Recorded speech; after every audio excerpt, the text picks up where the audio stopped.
जय श्री श्याम, जय मनोना धाम। आप सभी श्याम भक्तों का स्वागत है एक नई वीडियो में, एक ताज़ा अपडेट के साथ। तो इस वाली वीडियो में उन श्याम भक्तों के लिए बहुत ही ज़्यादा महत्वपूर्ण जानकारी हम देने वाले हैं जो श्याम भक्त 20 फरवरी से लेकर 20 मार्च के बीच में आ रहे हैं या फिर आना चाहते हैं। जैसे कि महाराज जी अभी के टाइम पर बैठ रहे हैं, नहीं बैठ रहे हैं, कब से कब तक धाम पर बैठेंगे और कब से कब तक धाम पर नहीं बैठेंगे, और कब यहाँ पर आपको आना चाहिए, कब यहाँ पर आपको नहीं आना चाहिए, सारी महत्वपूर्ण जानकारी इसी वाली वीडियो में आपको मिलने वाली है। और जो श्याम भक्त पहली बार आ रहे हैं या फिर पहले भी कई बार आ चुके हैं, उन श्याम भक्तों के लिए तो बहुत ही ज़्यादा महत्वपूर्ण जानकारी हम देने वाले हैं। जैसे कि यहाँ पर अगर आप आ रहे हो, किसी मरीज को लेकर आ रहे हो, बच्चे बुजुर्गों के साथ आ रहे हो, तो यहाँ पर अगर आप पहली बार आ रहे हो तो कैसे आपको यहाँ पे आना है, कौन से इसके नज़दीकी रेलवे स्टेशन है, अगर आप ट्रेन से आ रहे हो तो आपको कैसे आना है, अपनी सवारी से आ रहे हो तो आपको कैसे आना है, और कितना समय आपके पास होना चाहिए यहाँ पे आने के लिए, और कितना खर्चा यहाँ पर आ जाएगा। अगर आप होटल में रुकोगे तो यहाँ पे कितना खर्चा आएगा, और धर्मशाला में रुकोगे तो कितना खर्चा आएगा, फ्री में रुकोगे तो यहाँ पर कहाँ पे आपको रुकना है दोस्तों। क्योंकि दोस्तों यहाँ पर लगभग आपको 2 दिन का समय आपके पास होना चाहिए, तभी यहाँ पर आपको यहाँ पर दर्शन हो पाएंगे। और महाराज जी यहाँ पर कौन कौन सी बीमारियाँ देखते हैं, कौन कौन सी बीमारियाँ नहीं देखते हैं, सारी महत्वपूर्ण जानकारी इसी वीडियो में आपको मिलने वाली है। कैसे आपको अर्जी लगानी है जिससे कि आपको पहली बार में ही फ़ायदा हो जाए, क्योंकि दोस्तों हर कोई ये चाहता है कि हमें पहली बार में फ़ायदा हो। इतनी दूर से आप आ रहे हो और यहाँ पर अगर आपको फ़ायदा ना मिले तो आपकी आस्था में भी कमी आएगी, आपको यहाँ पर काफ़ी दिक्कतों का सामना होगा, आपको यहाँ पर वापस होगा, आपको निराशा हासिल होगी। तो यहाँ पर आपको कैसे अर्जी लगानी है, कैसे यहाँ पे माथा टेका जाता है, कहाँ पे अर्जी फॉर्म जमा किया जाता है, और कैसे आपको लाइन में लगना है जिससे कि आपको भीड़ का सामना ना करना पड़े, और कैसे आपको टोकन प्राप्त करना है जिससे कि आपको लाइन में लगना ही ना पड़े। क्योंकि दोस्तों यहाँ पर 14-14 घंटे 15-15 घंटों में नंबर आता है जब यहाँ पे महाराज जी धाम पर बैठते हैं, क्योंकि एक दिन में 5-5 लाख श्रद्धालु एक बार में आ जाते हैं। तो यहाँ पे बहुत दिक्कतों का सामना करना पड़ता है। तो यहाँ पर आपको ये कोई दिक्कतों का सामना ना करना पड़े, आराम से आपके दर्शन हो जाएं। और दोस्तों कैसे आपको क्या करना है, कहाँ पे आपको खाना खाना है, और कितना खर्चा आएगा खाने पीने का, रहने का, सारी महत्वपूर्ण जानकारी इसी वाली वीडियो में आपको मिलने वाली है। बस आपको करना क्या होगा, वीडियो को शुरू से लेकर एंड तक देखना है, स्किप करके नहीं देखना है। अगर आप वीडियो स्किप करके देखोगे, काट के देखोगे, तो आपको अधूरी जानकारी मिलेगी, फिर मत कहना भैया हमें बताया नहीं। तो चलिए दोस्तों वीडियो को शुरू करते हैं। सबसे पहले जान लेते हैं आखिर ये धाम पड़ता कहाँ पर है। देखो दोस्तों, ये उत्तर प्रदेश राज्य के बरेली जिला में पड़ता है। गांव का नाम है मनोना और तहसील का नाम है आंवला। किसी भी राज्य से, किसी भी शहर से अगर आप ट्रेन से आ रहे हो तब भी आपको बरेली आना होता है, अगर आप अपनी सवारी से आ रहे हो तब भी आपको बरेली आना होता है। क्योंकि दोस्तों हर जगह से आपको ट्रेन आपको अवेलेबल मिल जाएगी। बरेली एक बहुत बड़ा स्टेशन है और बहुत बड़ा शहर है, तो आराम से कोई आपको दिक्कत नहीं होगी। अब दोस्तों बात करते हैं बरेली से आपको सीधा आपको आंवला आना होता है। आंवला और बरेली की जो दूरी है लगभग 40 से 45 किलोमीटर की दूरी है। और आपको ट्रेन से अगर आप आओगे तो 20 रुपये का किराया लगेगा। लोकल ट्रेन चलती है यहाँ पर, तो आपको एक दिन का यानी एक व्यक्ति का 20 रुपये का लगेगा। अगर आप यहाँ पे बस से आओगे, रोडवे बस से आओगे, तो 80 से 90 रुपये का किराया लगेगा। अगर यहाँ पे आप मान लो टैक्सी वगैरह करके आना चाहते हो, अपनी पर्सनल गाड़ी करके आना चाहते हो, तो आप पे 500 या 1000 रुपये का किराया लगेगा। वो डिपेंड करता है कितने लोग आपके साथ में हैं।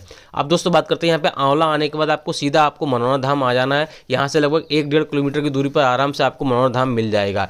बात करते हैं यहाँ पे आपको कौन कौन सी सावधानी आपको बरतनी है। देखो दोस्तों, पहली सावधानी आपको ये बरतनी है कि अपने घर से आप चल रहे हो तो आपको मीट मछली आपको छोड़ देनी है पहले ही, 10 दिन लगभग पहले ही। और दोस्तों अगर आप टिकट मान लो बुक करना चाहते हैं, यहाँ पे कर दिया है आपने, तो इस बात का विशेष ध्यान रखें कि हमारी वीडियो लगातार आपको देखकर ही आने, क्योंकि महाराज जी अभी के टाइम पर नहीं बैठ रहे हैं। मैंने आपको पहले कल भी बताया था, अभी फिलहाल अभी के टाइम पर महाराज जी नहीं बैठ रहे हैं। कब से कब तक बैठेंगे वीडियो के लास्ट में या बीच में कहीं पे आपको बता दूंगा, तो इसलिए आपको वीडियो स्किप नहीं करनी है। पहला काम आपको क्या करना है, यहाँ पे आते ही आपको सबसे पहले श्याम जल की बोतल खरीदनी है। उससे पहले आपको स्नान करना है। अगर आप स्नान नहीं कर सकते हैं, सक्षम नहीं है आपका मरीज या आप, तो यहाँ पर आप हाथ मुंह धोकर भी आप श्याम जल की बोतल खरीद लेनी है। आपको 20 रुपये में आपको श्याम जल की बोतल मिलेगी। जस्ट छोटे वाले मंदिर के पास में ही आपको दुकान मिलेगी, वहीं से आपको श्याम जल की बोतल खरीदनी है। उसके बाद आपको यहाँ पर प्रसाद वगैरह खरीदना होता है, और वहीं से आपको अर्जी फॉर्म भी खरीदना होता है। प्रसाद यहाँ पर 51 रुपये या 101 रुपये का आपको मिल जाएगा। अलग अलग दुकानों पर अलग अलग रेट होते हैं, कोई 101 से शुरू करता है, कोई 51 से। वो जितना प्रसाद लोगे उसी हिसाब से रेट यहाँ पे बनते हैं। और 10 रुपये का आपको अर्जी फॉर्म भी खरीदना है, जो आपको वहीं से आपको मिल जाएगा। उसमें आपको जो भी समस्या है वो बारीकी से आपको लिख देनी है। आपको विशेष ध्यान रखना है, आपको कोई भी संकोच नहीं करना है, कोई भी आपको छुपाव नहीं करना है, क्योंकि यहाँ पर भगवान से आप अर्जी लगा रहे हो, ना कि कोई इंसान से अर्जी लगा रहे हो। अब दोस्तों बात करते हैं, यहाँ पे 3 लाइनें यहाँ पे लगती हैं, एक महाराज जी की लाइन, एक मंदिर की लाइन और एक यहाँ पे टोकन की लाइन। सुबह ही तीनों लाइनें लगना शुरू हो जाती हैं लगभग 4 बजे से। तो यहाँ पे आपको पहली प्लानिंग तो आपको ये करनी है, यहाँ पे सुबह 4 बजे, 5 बजे, 6 बजे या सुबह में किसी भी टाइम लगभग 6-7 बजे से पहले ही आपको यहाँ पे पहुँचना है, अगर आप एक दिन में दर्शन करना चाहते हैं। बाकी दोस्तों यहाँ पर अगर आप मान लो सुबह में नहीं पहुँच पाते तो रुकने की व्यवस्था आपको देखनी है। रुकने के लिए यहाँ पर धर्मशाला आपको मिल जाएगी, जिसमें आपको 1000 से लेकर 3000 रुपये का खर्चा आएगा, और होटल भी आपको मिल जाएगा जिसमें आपको 800 रुपये से लेकर 1800 रुपये का खर्चा आएगा। और यहाँ पे 400-500 वाले होटल भी आपको मिल जाएंगे, जिसमें आप कहीं पे आराम से आप रुक सकते हो, कोई भी आपको दिक्कत नहीं होगी। बात करते हैं फ्री में रुकने की, तो यहाँ पे जगह जगह यहाँ पर रैन बसेरा बने हुए हैं, वहाँ पर आपको फ्री में आपको रुकने की व्यवस्था आपको मिल जाएगी, कोई भी खर्चा आपको नहीं होगा। अगर आप यहाँ पे मान लो और कहीं पर रुकना चाहते हो तो जहाँ से आपने प्रसाद लिया है वहाँ पर भी आपको फ्री में रुकने की व्यवस्था आपको मिल जाएगी, लेकिन शर्त यह है आपको प्रसाद वहीं से आपको खरीदना है। अब दोस्तों बात करते हैं यहाँ पर आपको लाइन में कैसे लगना है जिससे कि आपको भीड़ का सामना ना करना पड़े। तो पहली बात तो मैंने आपको बता दिया, आपको टोकन प्राप्त कर लेना, आपको 10 से 15 मिनट में नंबर आ जाएगा। लेकिन टोकन आपको उन्हीं लोगों को मिलता है जो ज़्यादा गंभीर होते हैं, हर किसी को टोकन नहीं मिलता है। टोकन लेने के लिए आपको सोलर प्लांट की तरफ आपको जाना है, हेलीपैड की तरफ, वहाँ से आपको टोकन मिल जाएगा। आपको कोई भी आपको चार्ज देना नहीं पड़ेगा। आपको करना क्या है, अर्जी फॉर्म में आपको 60 रुपये रखने होते हैं, जिससे आप 1 रुपये उसमें रखा हुआ होता है, 61 रुपये की अर्जी लगती है। तो उसी अर्जी फॉर्म पर आपको मोहर लगा के दी जाती है, और भी आपसे कोई भी चार्ज नहीं लिया जाता है। लेकिन आपको विशेष ध्यान रखना है, हर किसी को टोकन नहीं मिलता। विशेष कोई गंभीर हो गया और ज़्यादा विकलांग वगैरह हो गए, चल नहीं सकते, उन लोगों को ही टोकन मिलता है। तो अगर आप टोकन नहीं मिलता है आपको, तो यहाँ पर सीधा महाराज जी की लाइन में आपको लग जाना है। और यहाँ पर आपको अगर आपका मरीज सक्षम नहीं है तो किसी स्वस्थ व्यक्ति को लाइन में लगा देना, आराम से आपका नंबर आए तब आप अपनी मरीज को बुला सकते हो।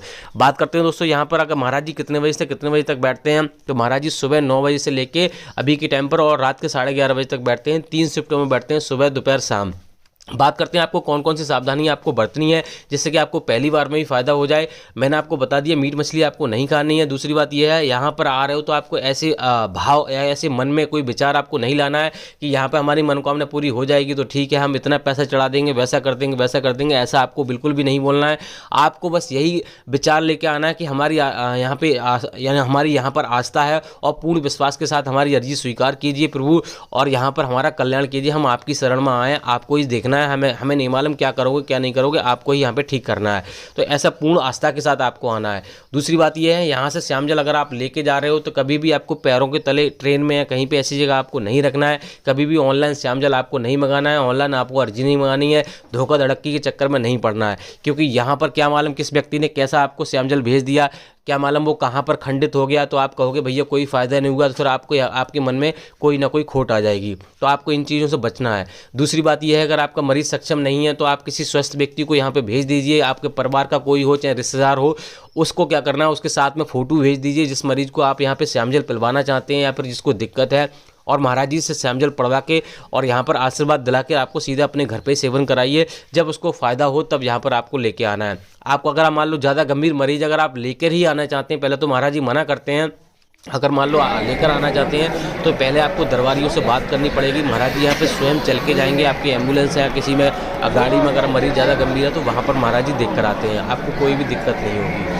बात करते हैं दोस्तों यहाँ पर आपको और कौन कौन सी सावधानी आपको बरतनी है। देखो दोस्तों, यहाँ पर पहले तो आपको इस बात का विशेष ध्यान रखना है, मैंने आपको बोल दिया, अगर आपको एक बार में फ़ायदा नहीं हो रहा है तो यहाँ पर आपको निराश नहीं होना है। आपको फिर से कोशिश करनी है, फिर से सच्चे मन से अर्जी लगानी है। क्योंकि दोस्तों कभी कभी ऐसा होता है, जिन लोगों के साथ पुण्य होते हैं उनकी अर्जी जल्दी स्वीकार हो जाती है, और जिन लोगों के साथ पुण्य नहीं होते उनको थोड़ा सा समय लगता है। तो आपको धैर्य रखना है, क्योंकि हम अपने जीवन में जाने अनजाने में हर कोई अपने जीवन में पाप कर बैठता है, ये तो आपको मानना ही पड़ेगा।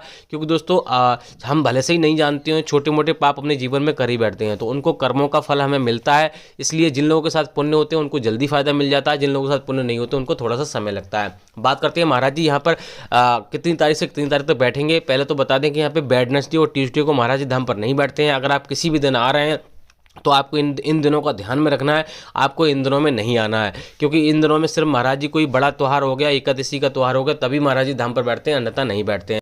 बाकी दोस्तों महाराज जी अभी के टाइम पर नहीं बैठ रहे हैं। आज है 19 फरवरी, तो आज महाराज जी धाम पर नहीं मिलेंगे। 19 फरवरी से लेके और यहाँ पर 25 फरवरी तक महाराज जी धाम पर नहीं बैठ रहे हैं। मैंने आपको पहले भी बताया 26 फरवरी से 26 फरवरी से महाराज जी धाम पर बैठना शुरू करेंगे। लेकिन जो मार्च का अपडेट है हम अगली वीडियो में आपको देंगे, क्योंकि दोस्तों अभी अपडेट आया है कि महाराज जी यहाँ पर सिर्फ 5 मार्च तक ही महाराज जी धाम पर बैठेंगे, और आपको वीडियो देखकर ही आना है। हो सकता है महाराज जी यहाँ पर जल्दी आ जाएँ, पहले ही आ जाएँ, 25 फरवरी से पहले ही आ जाएँ, तो आपको वीडियो लगातार देखनी है। जैसे ही अपडेट आएगा हम आपको बता देंगे, क्योंकि महाराज जी अचानक आ जाते हैं और अचानक चले जाते हैं। तो आपको ये नहीं कहना है कि भैया आपने बताया कि महाराज जी बैठ ही नहीं रहे थे, महाराज जी बैठ रहे हैं और यहाँ पे महाराज जी यहाँ पे नहीं बैठ रहे हैं। हम डेली अपडेट देते हैं, तो आपको डेली हमारी वीडियो देखनी है। अगर आप डेली वीडियो देखोगे तो तभी आपको यहाँ पे यानी कि सही सटीक जानकारी मिलेगी। बाकी कुछ और जानना है तो आप हमें कमेंट कर सकते हो। फिलहाल दोस्तों इस वाले वीडियो को यहीं रोकना चाहेंगे। उम्मीद करते हैं आपको वीडियो अच्छी लगी होगी। अच्छी लगी तो लाइक कर देना, और हम यही ईश्वर से दुआ करते हैं कि आपकी जो भी दिक्कत है वो दूर हो जाए। खाटू श्याम भगवान की कृपा आप पर हमेशा बनी रहे। तब तक के लिए जय मनोना धाम, जय खाटू श्याम महाराज।